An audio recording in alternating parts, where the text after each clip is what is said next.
Chapter 8. The Potions Master. There, look! Where? Next to the tall kid with the red hair, wearing the glasses. Did you see his face? Did you see his scar? Whispers followed Harry from the moment he left his dormitory next day. People queuing outside classrooms stood on tiptoe to get a look at him, or double-backed to pass him in the corridors again, staring. Harry wished they wouldn't, because he was trying to concentrate on finding his way to classes.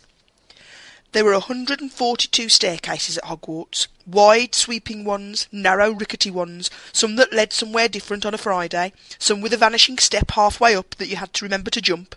Then there were doors that wouldn't open unless you asked politely, or tickled them in exactly the right place, and the doors that weren't really doors at all, but solid walls just pretending. It was also very hard to remember where anything was, because it all seemed to move around a lot. The people in the portraits kept going to visit each other, and Harry was sure the coats of armour could walk. The ghosts didn't help either. It was always a nasty shock when one of them glided suddenly through a door and you were trying to open. Nearly Headless Nick was always happy to point new Gryffindors in the right direction, but Peeves the Poltergeist was worth 2 locked doors and a trick staircase if you met him when you were late for class. He would drop waste paper baskets on your head, pull rugs from under your feet, pelt you with bits of chalk, or sneak up behind you, invisible, grab your nose and screech, "Got your conk!" Even worse than Peeves, if it was possible, was the caretaker, Argus Filch. Harry and Ron managed to get on the wrong side of him on the very first morning. Filch found them trying to force their way through a door which unluckily turned out to be the entrance to the out-of-bounds corridor on the 3rd floor. He wouldn't believe they were lost, was sure they were trying to break in on another purpose, and was threatening to lock them in the dungeons when they were rescued by Professor Quirrell, who was passing. Filch owned a cat called Mrs. Norris. A scrawny, dusty-coloured creature with bulging lamp-like eyes just like Filch's. She patrolled the corridors alone. Break a rule in front of her, put just one toe out of line, and she'd whisk off for Filch, who'd appear wheezing 2 seconds later. Filch knew the secret passages of the school better than anyone, except perhaps the Weasley twins, and could pop up as suddenly as any of the ghosts. The students all hated him, and it was the dearest ambition of many to give Mrs. Norris a good kick. And then, once you had managed to find them, there were the lessons themselves.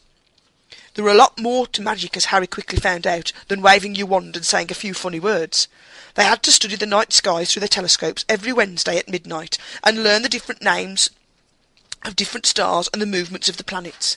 3 times a week they went out to the greenhouses behind the castle to study herbology with a dumpy little witch called Professor Sprout, where they learnt how to take care of all the strange plants and fungi and found out what they were used for. Easily the most boring lesson was History of Magic, which was the only class taught by a ghost. Professor Binns had been very old indeed when he had fallen asleep in front of the staff-room fire and got up the next morning to teach, leaving his body behind him.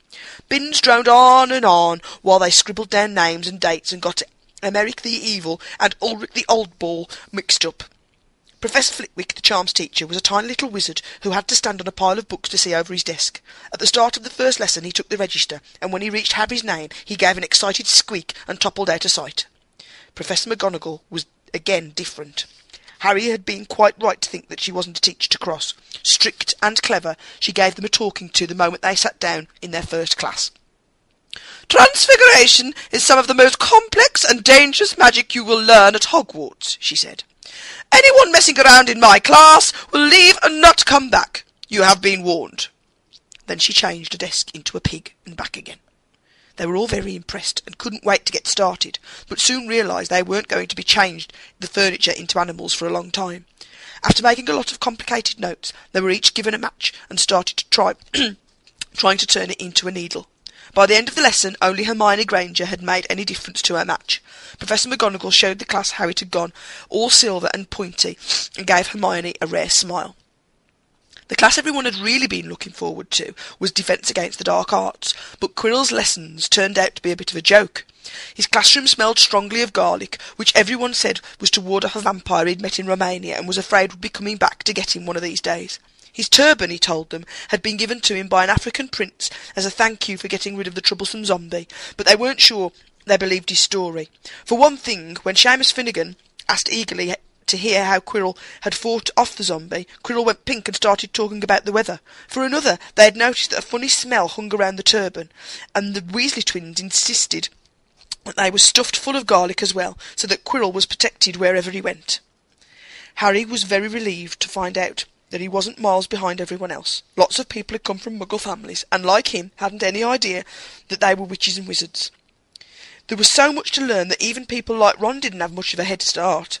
Friday was an important day for Harry and Ron. They finally managed to find their way down the great hall for breakfast without getting lost.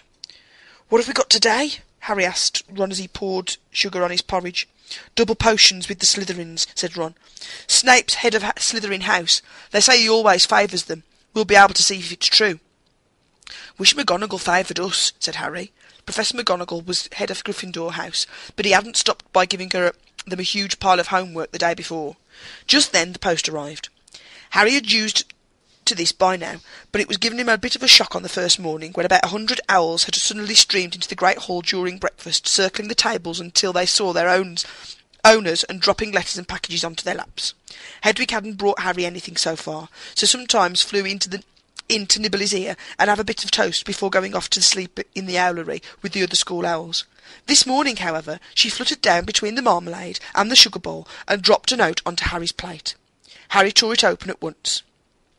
"Dear Harry," it said in very untidy scrawl, "I know you get Friday afternoons off, so would like you to come and have a cup of tea with me around 3. I want to hear all about your first week. Send us an answer back with Hedwig Hagrid." Harry borrowed Ron's quill, scribbled "Yes, please, see you later" on the back of the note, and sent Hedwig off again. It was lucky that Harry had tea with Hagrid to look forward to, because the potions lesson turned out to be one of the worst things that had happened to him so far.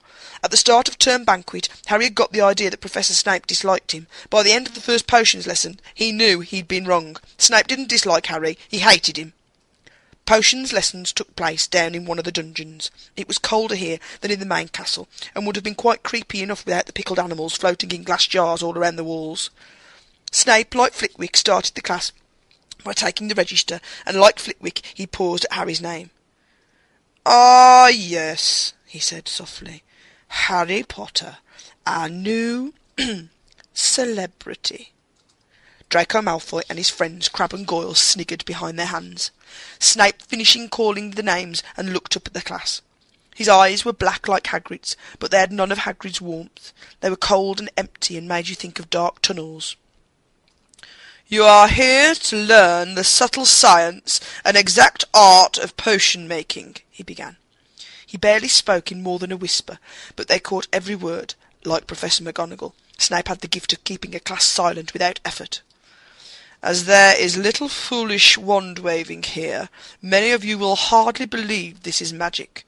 I don't expect you will really understand the beauty of the softly simmering cauldron with its shimmering fumes, the delicate power of liquids that creep through human veins, bewitching the mind and snaring the senses. I can teach you how to bottle fame, brew glory, even stop a death. If you aren't as big a bunch of dunderheads as I usually have to teach." More silence followed this little speech. Harry and Ron exchanged looks with raised eyebrows. Hermione Granger was on the edge of a seat and looked desperate to start proving that she wasn't a dunderhead. "Potter," said Snape suddenly, "what would I get if I added powdered root as aphrodel to an infusion of wormwood?" "Powdered root of what to an infusion of what?" Harry glanced at Ron, who looked as stumped as he was. Hermione's hand had shot into the air. I don't know, sir," said Harry. Snape's lips curled into a sneer. "Fame clearly isn't everything." He ignored Hermione's hand. "Let's try another, Potter. Where would you look if I told you to find me a bezoar?"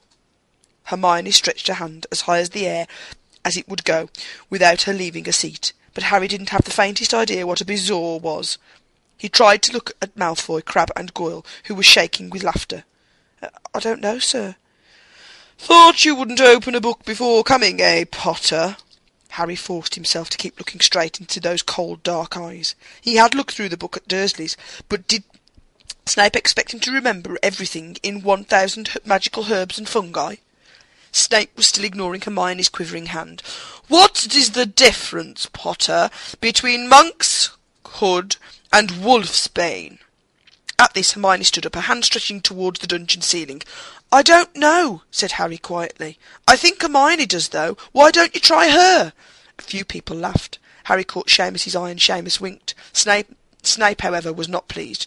"Sit down!" he snapped at Hermione. "For your information, Potter, Asphodel and Wormwood make a sleeping potion so powerful it is known as the Draught of Living Death. A bezoar is a stone taken from the stomach of a goat, and it will save you from most poisons. As for monkswood and wolfsbane, they are the same plant, which also goes by the name of aconite. Well, why aren't you copying all of that down?" There was a sudden rummaging for quills and parchment. Over the noise, Snape said, "And a point will be taken from Gryffindor House for your cheek, Potter." Things didn't improve for the Gryffindors as the potions lesson continued.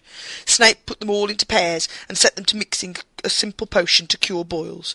He swept around in his long black cloak, watching them weigh dried nettles and crush snake fangs, criticising almost everyone except Malfoy, who he seemed to like. He was just telling everyone to look at the perfect way Malfoy had stewed his horned slugs when clouds of acid-green smoke and a loud hissing filled the dungeon. Neville had somehow managed to melt Seamus's cauldron into a twisted blob, and their potion was seeping across the stone floor, burning holes in people's shoes. Within seconds the whole class was standing on their stools, while Neville, who had been drenched in the potion when the cauldron collapsed, moaned in pain as angry red boils sprang up all over his arms and legs. "Idiot boy!" snarled Snape, clearing the spilled potion away with one wave of his wand. "I suppose you added the porcupine quills before taking the cauldron off the fire?" Neville whimpered as boils started to pop all over his nose. "Take him up to the hospital wing," Snape spat at Seamus. Then he rounded on Harry and Ron, who had been working next to Neville. "You, Potter! Why didn't you tell him not to add the quills? Thought he'd make you look good if he got it wrong, did you? That's another point you've lost for Gryffindor." This was so unfair that Harry opened his mouth to argue, but Ron kicked him behind their cauldron. "Don't push it," he muttered. "I've heard Snape can be very nasty." As they climbed the steps of the dungeon an hour later, Harry's mind was racing and his spirits were low. He'd lost 2 points for Gryffindor in his first week. Why did Snape hate him so much? "Cheer up," said Ron. "Snape's always taking points off Fred and George. Can I come and meet Hagrid with you?" At 2 to 3 they left the castle and made their way across the grounds. Hagrid lived in a small wooden house on the edge of the Forbidden Forest. A crossbow and a pair of goloshes was outside the front door. When Harry knocked, they heard a frantic scrambling from inside and several booming barks. Then Hagrid's voice rang out, saying, "Back, Fang! Back!" Hagrid's big hairy face appeared in the crack as he pulled the door open. "Hang on," he said. "Back, Fang!" He let them in, struggling to keep a hold of the collar on an enormous black boar-hound. There was only one room inside. Hams and pheasants were hanging from the ceiling, a copper kettle was boiling on the open fire, and in the corner stood a massive bed with a patchwork quilt over it. "Make yourselves at home," said Hagrid, letting go of Fang, who'd bounded straight at Ron and started licking his ears. Like Hagrid, Fang was clearly not as fierce as he looked. "This is Ron," Harry told Hagrid, who was pouring boiling water into a large teapot and putting rock cakes onto a plate. "Another Weasley, eh?" said Hagrid, glancing at Ron's freckles. "I spent half my life chasing you two brothers away from the forest." The rock cakes almost broke their teeth, but Harry and Ron pretended to be enjoying them as they told Hagrid all about their first lesson. The Potions Master, Part 2. Where'd we got to? Fang rested his head on Harry's knee and drooled all over his robes. Harry and Ron were delighted to hear Hagrid call Filch that old git, and as for a cat, Mrs. Norris, I'd like to introduce her to Fang sometime. D'you know, every time I go up to the school, she follows me everywhere. Can't get rid of her. Filch puts her up to it. Harry told Hagrid about Snape's lesson. Hagrid, like Ron, told Harry not to worry about it, that Snape had hardly any of the students did he like. But he seemed to really hate me. Rubbish, said Hagrid. Why should he? Yet Harry couldn't help thinking that Hagrid didn't quite meet his eyes when he said that. How's your brother Charlie? Hagrid asked Ron. I liked him a lot, great with animals. Harry wondered if Hagrid had changed the subject on purpose. While Ron told Hagrid all about Charlie's work with dragons, Harry picked up a piece of paper that was lying on the table under the tea cosy. It was a cutting from the Daily Prophet. Gringotts break-in latest. Investigations continue into the break-in at Gringotts on the 31st of July, wildly believed to have been the work of the dark wizards or witches unknown. Gringotts goblins today insisted that nothing had been taken. The vault that was searched had in fact been emptied the same day. But we're not telling you what was in there, so keep your noses out if you know what's good for you, said Gringotts' spokesgoblin this afternoon. Harry remembered Ron telling him on the train that someone had tried to rob Gringotts, but Ron hadn't mentioned the date. Hagrid, said Harry, that Gringotts break-in happened on my birthday. It might have been happening while we were there. There was no doubt about it. Hagrid definitely didn't meet Harry's eye this time. He grunted and offered him another rock cake. Harry read the story again. The vault that was searched had in fact been emptied earlier that day. Hagrid emptied vault 713. If you could call it emptying, taking out the grubby little package. Had that been what the thieves were looking for? As Harry and Ron walked back to the castle for dinner, their pockets weighed down the rocks they'd been too polite to refuse. Harry thought that none of the lessons he'd had so far had given him as much to think about as tea with Hagrid. Had Hagrid collected that package just in time? Where was it now? And did Hagrid know something about Snape that he didn't want to tell Harry?